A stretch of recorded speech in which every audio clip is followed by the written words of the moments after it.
Uy, magandang araw po sa inyong lahat mga kaibigan at sa lahat po ng mga naka-view ngayon sa YouTube. Ito po, nahingi ako ng payo. O sa lahat ng mga katodo natin dyan ngayon na naka-sign up o naka-view sa YouTube. Ang tanong ko mga kaibigan, sagutin nyo to.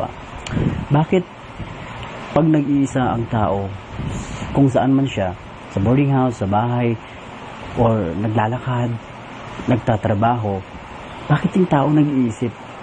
Wala talagang tao na kapag nag-iisa ay hindi nag-iisip. Lahat ng mga tao na nag-iisa ay nag-iisip.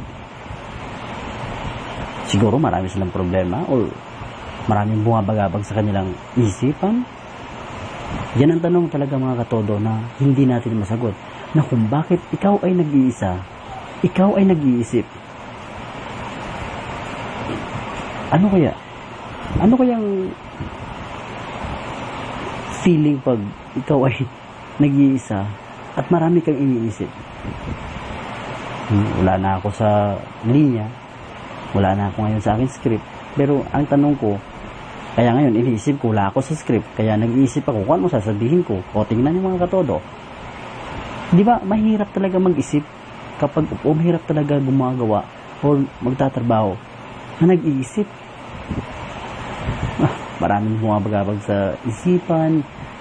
Sagutin kaya ako, ano kaya ang mangyayari bukas, ano kaya magkapera kaya ako bukas, mananalo kaya ako bukas sa anong mga o sa lottery, PCSO or whatever, diba? So hindi talaga mawawala sa isang tao na mag-iisip kapag nag-iisa, diba? Ikaw nag-view ngayon, wala ka bang iniisip kung ano ngayong pumapasok sa isip mo? Sinungaling ka pag wala kang iniisip.